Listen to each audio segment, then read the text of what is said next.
إن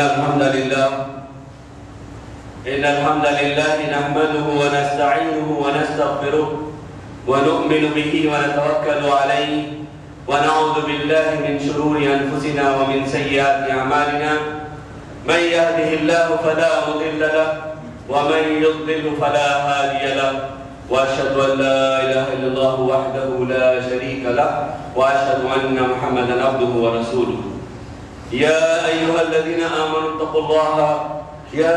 الذين آمنوا اتقوا الله حق تقاته ولا تموتن إلا وأنتم مسلمون يا أيها الناس اتقوا ربكم الذي خلقكم من نفس واحدة وخلق منها زوجها وبث منهما رجالا كثيرا ونساء واتقوا الله الذي تساءلون به والأرحام إن الله كان عليكم رقيبا يا أيها الذين آمنوا اتقوا الله وقولوا قولا سديدا يصلح لكم أعمالكم ويغفر لكم ذنوبكم ومن يطع الله ورسوله فقد فاز فوزا عظيما أما بعد فإن أصدق الحديث كتاب الله وأحسن الهدي هدي محمد صلى الله عليه وسلم وشر الأمور محدثاتها وكل محدثة بدعة وكل بدعة ضلالة وكل ضلالة في النار فأعوذ بالله السميع العليم من الشيطان الرجيم بسم الله الرحمن الرحيم ألف لام ميم ذلك الكتاب لا ريب فيه هدى للمتقين الذين يؤمنون بالغيب ويقيمون الصلاة ومما رزقناهم ينفقون سبحانك لا علم لنا إلا ما علمتنا إنك أنت العليم الحكيم رب اشرح لي صدري ويسر لي أمري واحلل عقدة من لساني يفقهوا قولي حمد و ثنا کبریائی تمام تر تعریفی کلمات اللہ رب العزت کے لیے ہی لائق و زیبا ہے جو اس تمام کائنات کا خالق واحد معبود برحق وہی رزاق وہی رازق وہی داتا وہی مشکل کشا اور حاجت روا ہے انگنت درود و سلام ہو امام الانبیاء والمرسلین رحمت للعالمین محمد رسول اللہ صلی اللہ علیہ وآلہ وسلم کی ذات گرامی پر اللہم صلی وسلم وبارک علی محمد صلی اللہ علیہ وآلہ وسلم بزرگان دین اسلامی بھائیوں اسلامی بہنوں دوستوں اور پیارے بچوں میں سب سے پہلے اپنے آپ کو اور پھر آپ تمام خواتین و حضرات کو تقوی کی وصیت کرتا ہوں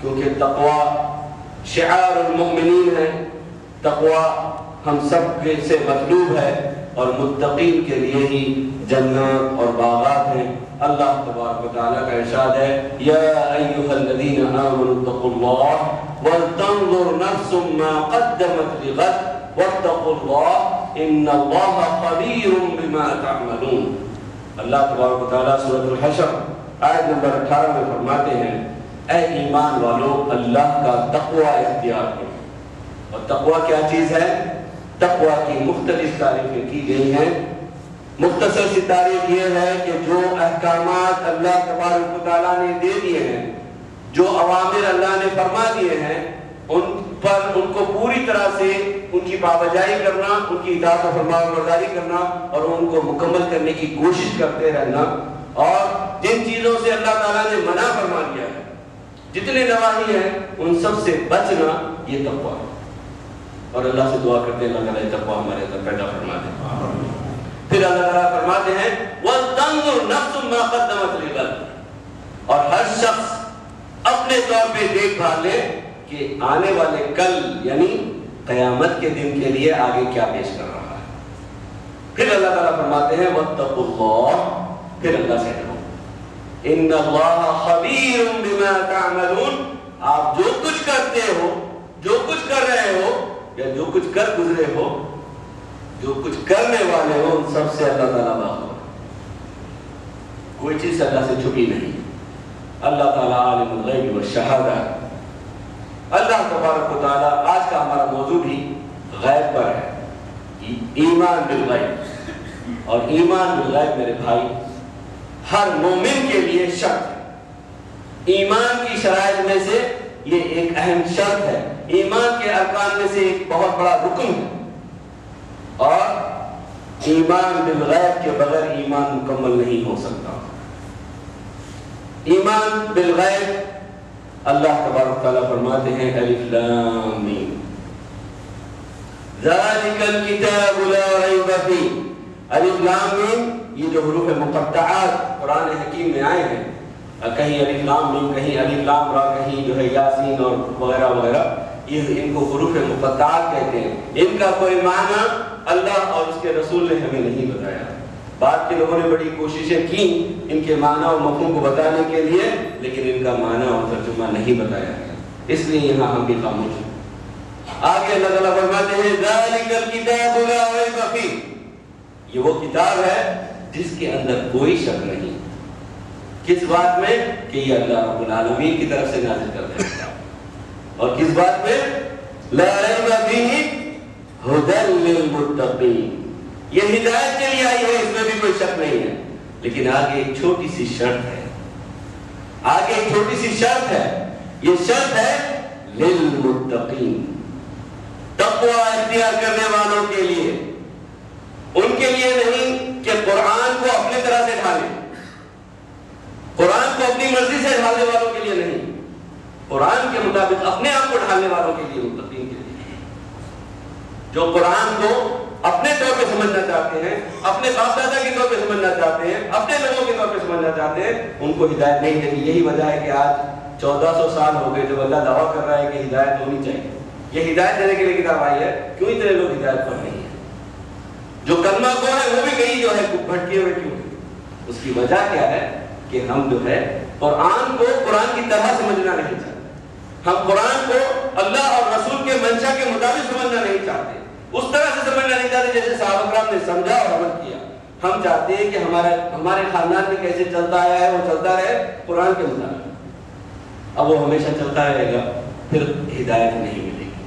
اللہ تعالیٰ کہتے ہیں ہدایت کے لیے آیا ہے قرآن، اس لیے اپنے آپ کو میرے بھائی سادگی کے ساتھ پوری طرح سے اللہ تعالیٰ کی طرف اپنے آپ کو رجوع کرتے ہوئے اللہ کے قرآن کو سمجھنے کی کوشش کی جائے، وقت نکالا جائے قرآن کو سمجھنے کے لیے، قرآن کے معنی کو سیکھنے کے لیے وقت نکالے، انشاءاللہ ضرور سمجھ میں آئے گا قرآن۔ قرآن ایسی کوئی مشکل کتاب نہیں ہے کہ ہماری سمجھ میں نہیں آتا۔ اکثر لوگ کہتے ہیں کہ بھئی قرآن کو سمجھنے کے لیے اتنے سارے علوم چاہیے، اتنے علوم کے بعد ہی قرآن سمجھ میں آئے گا، ایسا انشاءاللہ نہیں ہے۔ اللہ تعالیٰ نے کہا کہ وَلَقَدْ يَسَّرْنَا الْقُرْآنَ لِلذِّكْرِ فَهَلْ مِن مُدَّكِرٍ، ہم نے قرآن کو ذکر کے لیے ہم نے آسان فرما دیا ہے تم میں سے کوئی غور و فکر کرنے والا؟ کیا ہے ذکر؟ ذکر کے مختلف معنی آتے ہیں۔ ذکر کا ایک معنی یاد آتا ہے، ذکر کا ایک معنی حفظ کرنا آتا ہے، ذکر کا ایک معنی نصیحت پکڑنا آتا ہے، سیکھنا سمجھنا آتا ہے۔ تو یہ قرآن سمجھنے کے لیے آیا ہے، یہ قرآن خالی سروں پہ رکھ کے عبارت دینے کے لیے نہیں آیا، اس کو سمجھنے کی کوشش کی جائے۔ اللہ تبارک و تعالیٰ فرماتے ہیں ھدی للمتقین الذین یؤمنون بالغیب، کس کے لیے یہ ہدایت کس کو دے گا؟ کون ہے متقی؟ متقیوں کی تعریف بیان کی جا رہی ہے۔ کون ہوتے ہیں متقی؟ کس کو کہتے ہیں متقی؟ الذین یؤمنون بالغیب ویقیمون الصلاۃ ویؤتون الزکاۃ، غیب کے اوپر ایمان لانے والے تو ہیں، یہ ہدایت یافتہ ہیں، اور ان کو آگے مزید اللہ تبارک و تعالیٰ اپنی راہ پر چلائے گا، اور جو ہدایت یافتہ لوگوں کے لیے جو وعدے فرمائے اللہ تبارک و تعالیٰ نے اس سے نوازے گا، جنت الفردوس سے اور اپنے دیدار سے نوازے گا۔ ھدی للمتقین الذین یؤمنون بالغیب، غیب پر ایمان لانا۔ غیب پر ایمان لانے کا بہت ساری چیزیں، کیا کیا چیزیں پر غیب پر لاتے ہیں ایمان؟ غیب کے دو معنی بتائے جاتے ہیں۔ غیب جو ہے دو طرح کا ہوتا ہے، دو قسم ہے غیب کی۔ ایک قسم ہے غیب کی وہ غیب جس کے بارے میں کوئی دلیل جو ہے نہیں بتائی جا سکتی، کوئی دلیل نہیں جو ہے ثابت ہو سکتی، وہ دلیل صرف خاص ہے اللہ کے لیے، وہ غیب ہے صرف خاص اللہ کے لیے۔ جیسے اللہ تبارک و تعالیٰ قرآن میں فرماتے ہیں وَعِندَهُ مَفَاتِيحُ الْغَيْبِ، وَعِندَهُ مَفَاتِيحُ الْغَيْبِ، اس کے پاس غیب ہے، فَلَا يُظْهِرُ عَلَىٰ غَيْبِهِ أَحَدًا، اللہ تبارک و تعالیٰ اس کے غیب کے بارے میں کسی کو نہیں بتاتا۔ یہ جو غیب ہے یہ اللہ کے ساتھ خاص ہے، اس کو غیب ذاتی کہتے ہیں، یہ اللہ کی ذات کے ساتھ خاص ہے۔ اللہ تعالیٰ اس کے بارے میں، اللہ کی اس علم کے بارے میں کسی کو نہیں معلوم، نہ کسی ولی کو، نہ کسی پیغمبر کو، نہ کسی نبی کو، کسی کو نہیں معلوم، نہ کسی فرشتے کو معلوم۔ یہ غیب اللہ کا خاص علم ہے۔ اور ایک دوسرا غیب ہے، اس کو غیب جو ہے عطائی کہا جاتا ہے، جسے اللہ تبارک و تعالیٰ اپنے انبیاء کرام کو عطا فرماتے ہیں۔ اللہ تبارک و تعالیٰ فرماتے ہیں عالم الغیب فلا یظہر علی غیبہ احدا، آگے جا کے کہتے ہیں الا من ارتضی من رسول، سوائے ان کے جن کو اللہ، جن رسولوں کو اللہ چاہے اپنی طرف سے کوئی بات بتا دے، یعنی اس سے پہلے کسی نبی کو وہ بات نہیں معلوم۔ اب آپ حضرات جانتے ہیں اللہ کے نبی صلی اللہ علیہ وسلم کی بعثت جب ہوئی، وہاں پر جیسا کفر و شرک چل رہا تھا، وہ سب اپنے آپ کو ابراہیم اور اسماعیل کی نسل سے کہتے تھے، اپنے آپ کو انبیاء کی اولاد میں سے کہتے تھے، لیکن شرک پر اتاولے تھے۔ خواہ وہ حج کرتے تھے، عمرہ کرتے تھے، اعتکاف کرتے تھے، باوجود اس کے اور حاجیوں کے آنے والے حاجیوں کا کھانے کا ان کی ذمہ داری پوری کرتے تھے، انہیں زمزم پلاتے تھے، انہیں پانی پلاتے تھے، کھانا کھلاتے تھے، وہ لوگ اپنے ساتھ دوسرا نہیں لے کر آتے تھے، یہ ان کی ساری خدمت کرتے تھے، باوجود اس کے آج تک ان کو مشرکین مکہ کہا۔ حج کرنے والے کو مشرک مکہ کیوں؟ عمرہ کرنے والے کو مشرک کیوں؟ اعتکاف کرنے والے کو مشرک کیوں کہا جا رہا؟ کیونکہ یہ سب کرنے کے باوجود شرک ان کے اندر آ چکا۔ آج ہمارے اندر بھی، ہمارے لوگوں میں بھی کلمہ کو ہونے کے بعد بہت سارا شرک ہے، اور شرک کو شرک ماننے کو تیار ہے۔ کہتے ہیں ہم عین توحید پر عمل کر رہے ہیں، لیکن یہ عین توحید نہیں ہے، شرک ہے۔ اور شرک خواہ کوئی بھی کتنا ہی بڑے حج کرے، کتنے ہی بڑے عمرے کرے، کتنے ہی روزے رکھے، شرک ناقابل معافی گناہ ہے، اللہ تعالیٰ معاف فرمانے والا نہیں۔ اس لیے اپنے آپ کو شرک سے بچا لیں، اللہ سے دعا کرتے اللہ تعالیٰ ہمیں موحد اور متبع سنت بنائے۔ اللہ تعالیٰ کہتے ہیں قُلْ لَا يَعْلَمُ مَنْ فِي السَّمَاوَاتِ وَالْأَرْضِ الْغَيْبَ إِلَّا اللَّهُ، اے نبی آپ فرما دیجئے ان لوگوں سے کوئی نہیں جانتا غیب کا علم، خواہ زمین میں ہو یا آسمان میں ہو، سوائے اللہ کے۔ یہ غیب، یہ وہ غیب ہے، غیب ربانی، غیب ذاتی، یہ خاص غیب کا علم ہے، یہ اللہ کے پاس ہے، اللہ کے سوا کسی کو نہیں۔ لیکن اللہ تبارک و تعالیٰ نے ایک دوسری آیت میں فرمایا تِلْكَ مِنْ أَنْبَاءِ الْغَيْبِ، یہ جو غیب کی خبریں ہیں نبی صلی اللہ علیہ وسلم ہم آپ کو دے رہے ہیں، من انباء الغیب، یہ ساری غیب کی باتیں تھی، نوحیہا الیک، آپ کی طرف ہم نے وحی کی، ما کنت تعلمها انت ولا قومک، نہ تم جانتے تھے پہلے سے اور نہ ہی تمہارے سے پہلے کے تمہارے قوم کے لوگ جانتے تھے، ما انت ولا قومک من قبل هذا، آج جب آپ کو یہ خبر دی گئی ہے، اس سے پہلے کسی کو اس بات کی خبر نہیں، اس سے پہلے کسی کو نہیں معلوم تھا۔ اللہ نبی سے کہہ رہا ہے کہ آپ کو نہیں معلوم تھا، ہم کہتے ہیں کہ نبی کو غیب کا علم ہوتا ہے، ہم کہتے ہیں کہ نبی کو غیب کا علم ہوتا ہے، اللہ کیا فرما رہا ہے اے نبی تم کو نہیں پتا تھا، نہ تو تمہاری قوم کو پتا تھا۔ کیسے بڑے بڑے عراف وہاں موجود تھے جن کے پاس لوگ جاتے تھے اپنی قسمتیں معلوم کرنے کے لیے، اپنے نصیب معلوم کرنے کے لیے، اپنے مستقبل جاننے کے لیے، اور وہ لوگ دھوکہ باز دھوکہ دیتے رہتے تھے اور یہ دھوکے کھاتے رہتے۔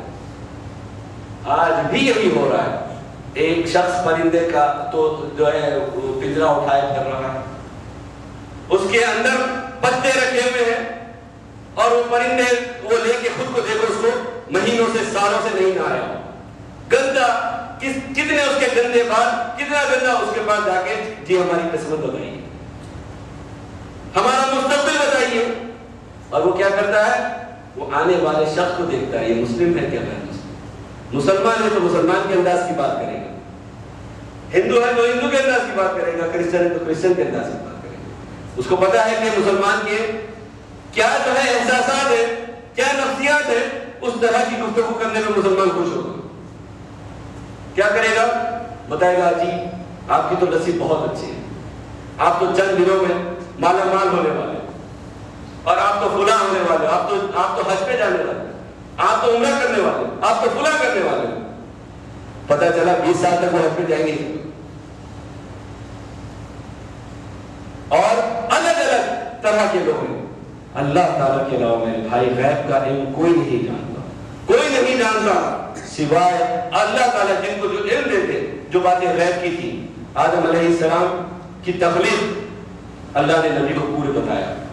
یہ بات غیب کی تھی، نہیں معلوم تھا کسی کو کہ کیسے آدم کی تخلیق ہوئی، لیکن قرآن میں اس کی تفصیل آ گئی. اب ہم سب کو وہ غیب کا اظہار ہو گیا، انکشاف ہو گیا. اب وہ غیب نہیں رہ گیا، بلکہ اس غیب کی بات کو اللہ نے ہمارے لیے جو ہے پیش کر دیا، ہمیں بتا دیا. کس کے ذریعے سے؟ نبی کریم صلی اللہ علیہ وسلم کی طرف سے. تو بلا شبہ اللہ تعالیٰ اپنے نبی کو بتاتا ہے غیب کی باتیں، اور وہ غیب کی باتیں جب آ جاتی ہیں سامنے، وہ منکشف ہو جاتی ہیں. وہ حالانکہ غیب ہے، وہ ہونے والی ہے یا ہو چکی ہے. اب قیامت میں جو ہونا ہے اللہ نے ہمیں بتا دیا. کیا کیا ہوگا، کیسے قیامت برپا ہوگی، کیسے سر پھوٹا جائے گا، کیسے ملائکہ کا، ساری باتیں ہمارے کو ہمیں بتا دی گئی ہیں. یہ ساری باتیں کیا تھی؟ غیب تھی، چھپی ہوئی تھی ہمارے عقل کے ماورا میں. کیسے بھائی؟ اللہ کے نبی صلی اللہ علیہ وسلم مکہ سے نکل کے شام پہنچتے ہیں، شام سے نکل کے آسمانوں میں پہنچتے ہیں، آسمانوں سے واپس آتے ہیں. کسی کی عقل ماننے کے لیے تیار نہیں، لیکن ماننا ہے، ماننا پڑے گا. اللہ پر اگر ایمان ہے، اللہ پر ایمان کا معنی ہے. اللہ کو دیکھا ہے آپ نے؟ ہم نے دیکھا ہے؟ نہیں دیکھا. نبی کی بات کو ہم نے مانا، نبی کی لائی ہوئی شریعت کو ہم نے مانا، اس کتاب کو ہم نے مانا. اب بنا دیکھے ماننا، یہی تو ایمان ہے. بنا دیکھے فرشتوں کو ہم نے نہیں دیکھا، لیکن ہمارا ایمان ہے. کیا پڑھایا جاتا ہے بچپن میں ہمیں؟ ایمان مفصل. کیا ہے ایمان کے ارکان؟ آمنت باللہ وملائکتہ. آمنت باللہ میں اللہ پر ایسا کامل ایمان کہ اللہ تبارک و تعالیٰ آج کل لوگوں کا ایمان اللہ کے ایمان میں بھی مختلف ہے. کہتے ہیں کہ اللہ ہر جگہ موجود ہے، اللہ ہر جگہ موجود ہے، اللہ ہر جگہ حاضر و ناظر ہے. اللہ ہر جگہ موجود کس طرح سے ہے؟ اللہ تعالیٰ عرش پر ذاتی طور پر تو اللہ تعالیٰ اپنے عرش پر بنا ہوا ساتھ میں آسمان پر، لیکن اس کی قدرت کاملہ کے ساتھ، اس کی صفات عالیہ کے ساتھ وہ ہر جگہ موجود ہے. ٹھیک ہے، لیکن بذات خود ہمارے اندر نہیں موجود.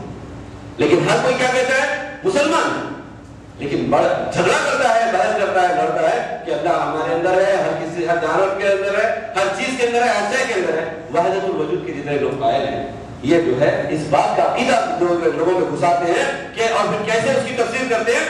کہتے ہیں کہ اللہ تعالیٰ جب ظاہر ہونا چاہتا تھا تو اللہ تبارک و تعالیٰ نے اپنے آپ کو اس دنیا کی ان مخلوقات میں تقسیم کر دی. اس کی مثال دیتے ہیں کہ جیسے ایک درخت، ایک بیج ہوتا ہے، بیج کو بویا جاتا ہے، بیج کو بونے کے بعد وہ بیج جو ہے پودا بنتا ہے، اور پھر وہ درخت بنتا ہے، اور پھیل جاتا ہے، شاخ، پھل اور پھول اور پتے آ جاتے ہیں. اس طرح سے نعوذ باللہ اللہ تعالیٰ ایک طرح سے ختم ہو گیا.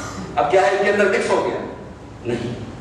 یہ عقیدہ شرکیہ ہے، یہ عقیدہ شرکیہ ہے. یہ چیز جہنم میں لے جانے کے لیے کافی ہے. اس لیے اپنے عقیدے کی اصلاح کی جائے. اللہ کے اوپر اگر ایمان لائے ہو تو کامل ایمان لاؤ کہ اللہ موجود ہے ہمیشہ. وہ اپنے طاقت، اپنے ذات اور اپنی قدرتوں کے ساتھ اور اپنی اعلیٰ صفات کے ساتھ وہ ہمیں دیکھ رہا ہے. جیسے میں نے پچھلے جمعے میں بتایا کیسے دیکھ رہا ہے. مجھے بھی دیکھنے کی صفات اللہ نے دی ہے، تمہیں بھی دیکھ رہا، آپ کو بھی دی ہے، لیکن آپ کے اور میرے دیکھنے میں اور رب العالمین کے دیکھنے میں کتنا بڑا فرق ہے. مجھے یہاں سے یہاں کا نہیں نظر آتا، مجھے اس کے پیچھے کا نظر نہیں آتا، مجھے کہیں کا نظر نہیں آتا. اور اللہ تبارک و تعالیٰ اس ساتھ میں آسمان پہ بیٹھا، اس ساتھ میں زمین کے نیچے آخری تہ میں کالے پتھر کے نیچے کالی چونٹی کالا کیڑا دوڑ رہا ہے، وہ چل رہا ہے. اللہ اسے بھی دیکھ رہا ہے اس طرح سے جیسے آپ اور میں ایک دوسرے کو دیکھ رہے ہیں، اور اس طرح سے اس کو سن رہا ہے جیسے میں آپ کو سن بھی نہیں پا رہا ہوں. اس سے زیادہ اللہ تعالیٰ سن رہا ہے، اس سے زیادہ اللہ محسوس کرنے والا ہے. ان کی بھوک کو، ان کی ضرورتوں کو پورا کرنے والا اللہ تبارک و تعالیٰ ہے. یہ ہے اللہ تعالیٰ کا علم. اللہ تعالیٰ اپنے علم کے ساتھ ہر جگہ موجود ہے. اس طرح سے غیب پر ایمان لے کر آئے. اللہ تعالیٰ کے ساتھ ایسا ایمان رکھے، توکل کرے اللہ پر مکمل اور کامل. اللہ تعالیٰ فرماتے ہیں فاصبر، اے نبی آپ صبر کریں، ان العاقبۃ للمتقین. عاقبت تو اصل میں متقین کے لیے ہی ہے. جنت تو متقین کے لیے ہے، آخرت کے فائدے تو متقین کے لیے ہے. تو بتائیے ذرا اس آیت سے متقین کون ہیں؟ جو صحیح معنوں میں غیب پر علم رکھتے ہیں، غیب پر ایمان رکھتے ہیں. غیب کو جانے بنا ماننا مشکل، غیب کو جانے سمجھے ہاں اللہ رب العالمین ہے. ہم نے اقرار کیا ہے آمنت باللہ وملائکتہ وکتبہ ورسلہ والیوم الآخر والقدر خیرہ وشرہ من اللہ تعالی والبعث بعد الموت حق. یہ 6 یا 7 ارکان ہیں جو بتائے گئے ہیں مختلف طرح سے. ان 6 یا 7 ارکان ایمان پہ اچھی طرح سے کامل. ملائکہ کو نہیں دیکھا ہے لیکن ملائکہ پر ایمان رکھیں. ملائکہ کی تعداد کو محدود نہ کریں، بے حساب تعداد ہے لیکن مشہور 4 فرشتے ہیں. بے حساب کتابیں آئی ہیں، مشہور 4 کتابیں ہیں. اور رسول کئی ہیں لیکن 24 25 یا 26 انبیاء کرام کا ذکر قرآن میں آیا ہے، لیکن ہم صرف 25 انبیاء پر ایمان نہیں لائیں گے. ہم سارے انبیاء پر ایمان لائیں. جتنے نبی اللہ تعالیٰ کی طرف سے نازل ہوئے، جتنی شریعتیں نازل ہوئے، جتنی کتابیں نازل ہوئے، جتنے صحیفے نازل ہوئے، ان سب پہ ہمارا ایمان مکمل ہے. ہم سب کسی کا انکار نہیں کریں گے. اگر ہم کسی کا انکار کریں گے ہمارا ایمان ختم. اللہ تعالیٰ سے دعا کرتے ہیں کہ اللہ تبارک و تعالیٰ ہمیں صحیح معنوں میں مومن بندہ بنائے اور ہمیں متقی اور پرہیزگار بنائے. اللہ تبارک و تعالیٰ ایک اور جگہ فرماتے ہیں وَكُلًّا نَقُصُّ عَلَيْكَ مِنْ أَنْبَاءِ الرُّسُلِ مَا تُثَبِّتُ بِهِ فُؤَادَكَ وَجَاءَكَ فِي هَذِهِ الْحَقِّ وَمَوْعِظَةٌ وَذِكْرَىٰ لِلْمُؤْمِنِينَ. غور کریں اس آیت پر کیا فرماتے ہیں اللہ تعالیٰ. اے نبی صلی اللہ علیہ وسلم، جن انبیاء یا رسول کا ہم نے آپ کے اوپر ذکر کیا ہے، جن کے بارے میں ہم نے آپ کو بتایا ہے، اس کی وجہ کیا ہے؟ کیوں بتایا؟ کیا ضرورت پڑی؟ اللہ تعالیٰ فرماتے ہیں لِيُثَبِّتَ فُؤَادَكَ، تاکہ آپ کے دل کو جما دیں، مضبوط کر دیں. پچھلے قصوں سے کیا ہمیں ملتا ہے فائدہ؟ کیوں بتایا گیا ہمیں کیا ہوتا ہے؟ ہم دیکھتے ہیں موسیٰ، ہم دیکھتے ہیں عیسیٰ علیہ السلام کو، ہم دیکھتے ہیں نوح علیہ السلام کو، ان کی قوموں کو ہم دیکھتے ہیں، ہم ان کے عزم رسولوں کے عزم کو دیکھتے ہیں اور ان کی قوموں کی غداریوں کو ہم دیکھتے ہیں، اور ہمیں عبرت ہوتی ہے کہ ہم ہمارے نبی کے ساتھ ایسا نہ کریں. اور نبی کا دل کیسے مضبوط ہوتا ہے؟ دیکھتے ہیں کہ اتنی تکلیفیں دینے کے بعد اتنے امتی اتنی تکلیف دیے، ایمان نہیں لائے، اور لانے کے بعد میں کہنے کو ایمان لاتے تھے لیکن جو ہے ایسے سوال کرتے تھے، ایسی باتیں کرتے تھے. ان سے کیسے جو ہے ہل نہیں گئے موسیٰ، کیسے جو ہے نوح ہل نہیں گئے، 900 ساڑھے 900 سال تک خدمت کی. ان سب سے اللہ کے نبی صلی اللہ علیہ وسلم کے عزم میں اضافہ ہو، دل جم جاتا، اور پھر دعوت و تبلیغ کرنے میں اور آپ کو دل جمعی آتی ہے اور مزہ، اور خوب محنت کر کے آپ لوگوں تک دین پہنچا.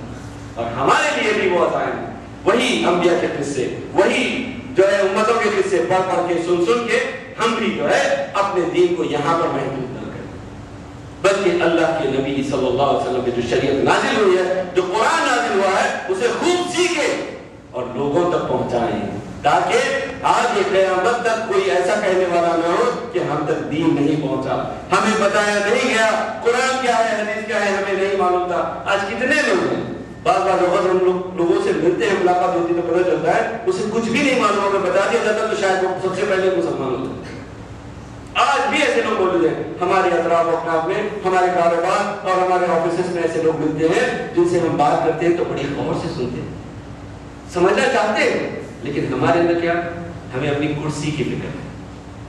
کیوں؟ ارے ماں پتہ نہیں، میں اگر اس سے کہہ دوں گا یہ مجھے پتہ کٹ کرا دے گا، مجھے نکال دے گا. اللہ تعالیٰ اگر نہیں چاہے گا میرے بھائی، کوئی تمہارا بال باندھا نہیں کر سکتا، اور اگر ویسا ہونا ہی تمہارے نصیب میں تھا تو اس پر بھی صبر کرنا تمہارا کام، تبھی تو توکل پورا ہوگا، تبھی تو تمہارا ایمان پورا ہوگا. مگر حکمت، ادعو الی سبیل ربک بالحکمت والموعظۃ الحسنہ، حکمت اور واعظ و نصیحت کے ساتھ میں، ایسے نہیں کہ بس ایک بار دو ٹکڑے نہیں. نبی نے ایسا نہیں. اللہ کے نبی کا اخلاق کیا تھا؟ خلقہ القرآن، پورا قرآن نبی کا اخلاق تھا. اس طرح سے اپنے اندر اخلاق پیدا کرے اور لوگوں سے گفتگو کرے تو بڑی پیار سے گفتگو کرے.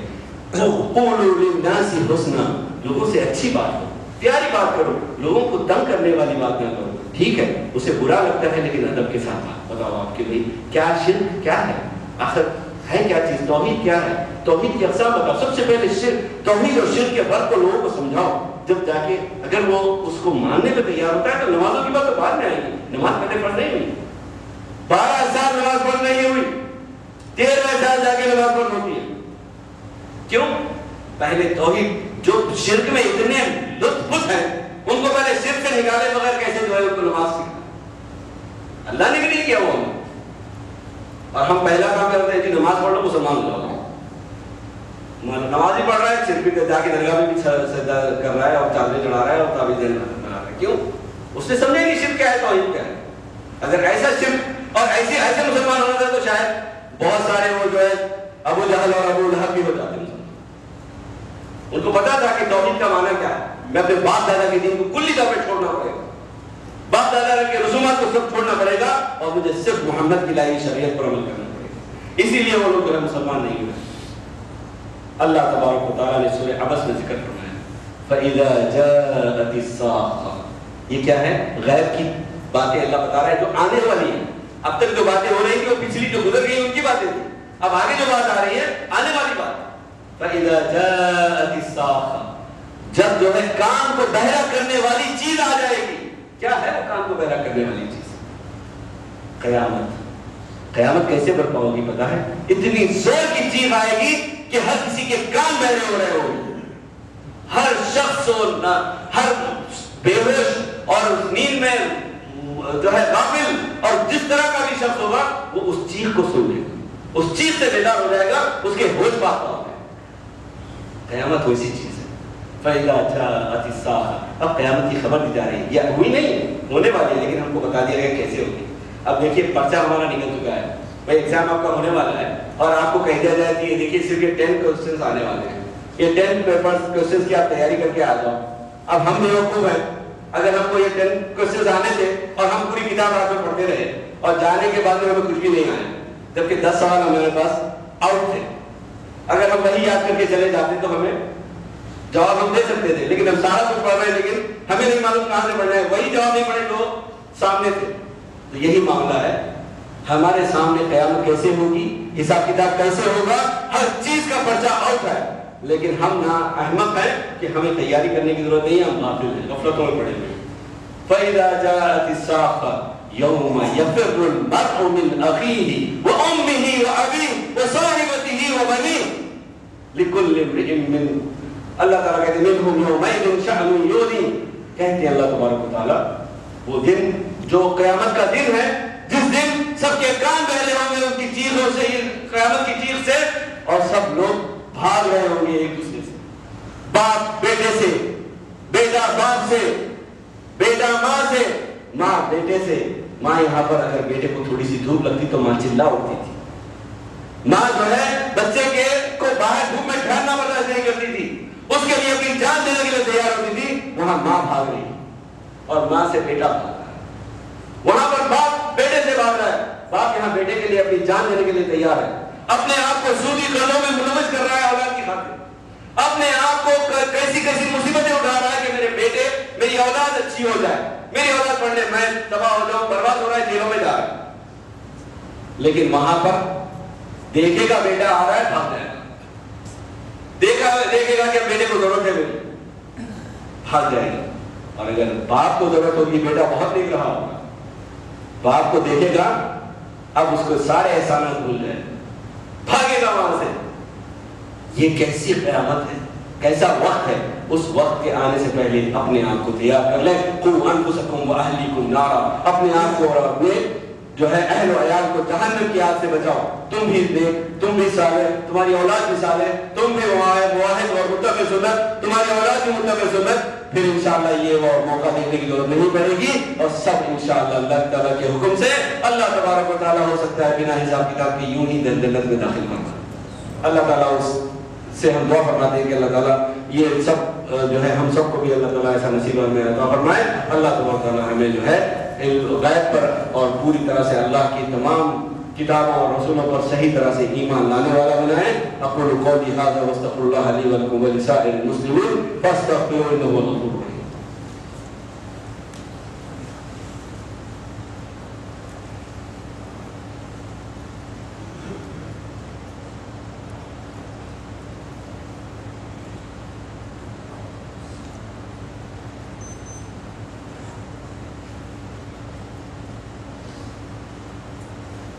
الحمدللہ وکفا وسلام علی الذین اصطفیٰ اما بعد۔ اسی قیامت کے بارے میں اللہ کے نبی صلی اللہ علیہ وسلم سے ایک اعرابی نے پوچھا۔ انس بن مالک رضی اللہ تعالیٰ عنہ روایت فرماتے ہیں، کہتے ہیں ان رجلا قال لرسول اللہ صلی اللہ علیہ وسلم متى الساعة؟ قال له رسول الله صلى الله عليه وسلم وما عادت لها؟ قال حب الله ورسوله، قال ان انت مع من احببت، او كما قال علیہ الصلوۃ والسلام۔ کہتے ہیں کہ ایک اعرابی، ایک دیہاتی شخص حاضر ہوئے اللہ کے نبی صلی اللہ علیہ وسلم کی مجلس میں اور کہا اللہ کے نبی صلی اللہ علیہ وسلم کب ہوگی قیامت، کب آنے والی ہے قیامت؟ کہا تم نے قیامت کے لیے کیا تیاری کی ہے؟ کہا یا اللہ کے رسول صلی اللہ علیہ وسلم اللہ اور اس سے محبت رکھتا ہوں، بس اور کچھ زیادہ عمل تو نہیں ہے لیکن بہت محبت ہے اللہ اور اس کے رسول سے۔ کہا انت مع من احببت، تم تو پھر انشاءاللہ قیامت میں اور جنت میں ان لوگوں کے ساتھ ہوگے جن سے تم محبت کرتے ہو۔ ہماری محبت کا دعویٰ تو بہت ہے، محبت ہونی چاہیے۔ محبت کا معنی کیا ہے؟ اس طرح سے محبت ہونی چاہیے جیسے کہ محبت کرنے کا حق ہے۔ جیسے فرض کیجئے ایک باپ باہر سے آیا، بیٹا جو ہے دروازے پہ جب کھٹکھٹایا تو دروازہ کھولا بیٹے نے اور کہا، باپ نے بیٹا جاؤ ایک گلاس پانی۔ ابو آپ کہاں چلے گئے تھے؟ میں آپ کا دن بھر انتظار کر رہا تھا، میں آپ سے ابو بہت محبت کرتا ہوں، میں آپ کا انتظار کر رہا تھا۔ باپ پیاسا آیا ہوا ہے، اب باپ نے مجھے اچھا بیٹے جا کے پانی لاؤ۔ ابو میں آپ سننے کی کوشش کریں یا سمجھنے کی کوشش کریں، میں کب سے پورا دن انتظار کرتا رہا آپ کا، آپ جانتے نہیں کہ میں آپ سے کتنی محبت کرتا ہوں۔ بار بار محبت کے جو ہے وہ دم بھرتے جا رہا ہے۔ باپ کہہ رہا ہے اچھا بیٹے جاؤ پانی لے آؤ۔ نہیں ابو دراصل میری بات سمجھے تو صحیح، آپ سنیں تو صحیح، میں ایسے کہہ رہا ہوں میں آپ سے بہت محبت کرتا ہوں، بہت محبت کرتا ہوں، اب بڑی بڑی محبت ہے۔ آخر بولتا ہے جا تجھے تو 10 دفعہ میں نے کہا پانی لے کر آ، تو پانی تو لاتا نہیں، بڑی محبت کے دعوے کر رہا ہے، مجھے نہیں چاہیے ایسی محبت۔ یہی معاملہ ہمارا، محبت کے دعوے تو بہت ہے لیکن جب اطاعت اور فرمانبرداری کی بات آ جائے، نماز کی روزے کی بات آ جائے یا دیگر صدقہ خیرات کی بات آ جائے، ہم کیا کہیں گے؟ نہیں جی یہ ہم سے نہیں ہوتا۔ نماز کی عادت نہیں، روزے کی طاقت نہیں، الحمدللہ مسلمان ایسا حال ہے۔ اللہ کے نبی صلی اللہ علیہ وسلم نے ایک موقع پر فرمایا من اتا عرافا، آج کل کیا ہے ٹائپ کا معاملہ کہ آج سب کچھ ایمان ہونے کے باوجود کئی لوگ مرشدوں اور مشائخ اور دوسرے ایسے لوگ جو صحیح معنوں میں مشائخ نہیں، صحیح معنوں میں مرشد نہیں ہے۔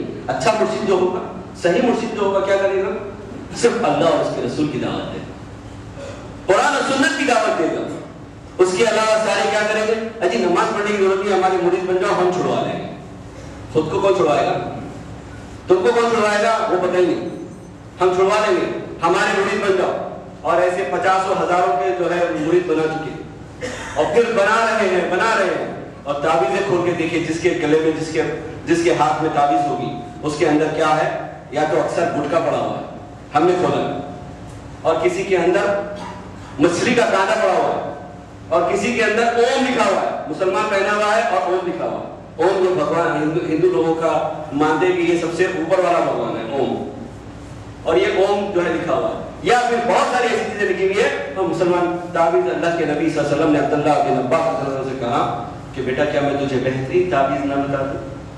کہا کیوں نہیں؟ اللہ کے نبی صلی اللہ علیہ وسلم کہا کہ سورۃ الفلق، سورۃ الناس، معوذتین پڑھ لو، یہ بہترین تعویذ ہے، اس کو پڑھ کے دم کر لو۔ اور اللہ کے نبی صلی اللہ علیہ وسلم روزانہ پڑھ کے اپنے اوپر دم کر دیتے۔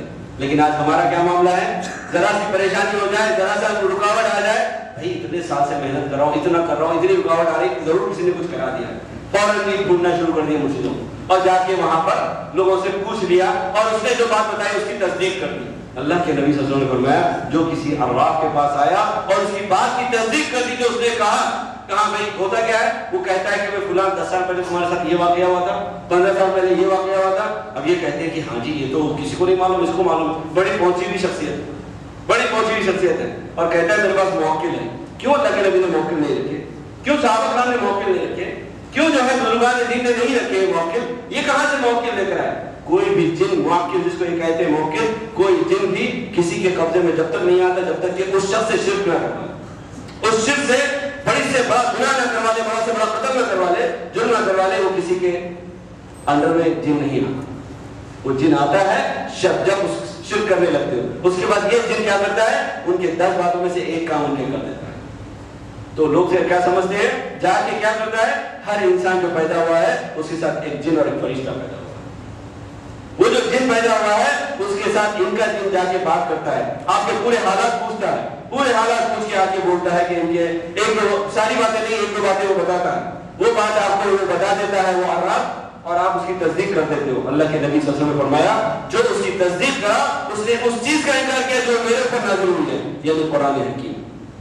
اگر ایمان پکا ہے میرے بھائی قرآن پر اور اللہ پر اور اللہ کے غیب پر، تو دوسروں کے پاس نہ جانا. ایک اور حدیث میں اللہ کے نبی صلی اللہ علیہ وسلم نے فرمایا من اتی عرافا فسأله عن شيء لم تقبل صلاته 40 ليلة او كما قال علیہ الصلوۃ والسلام.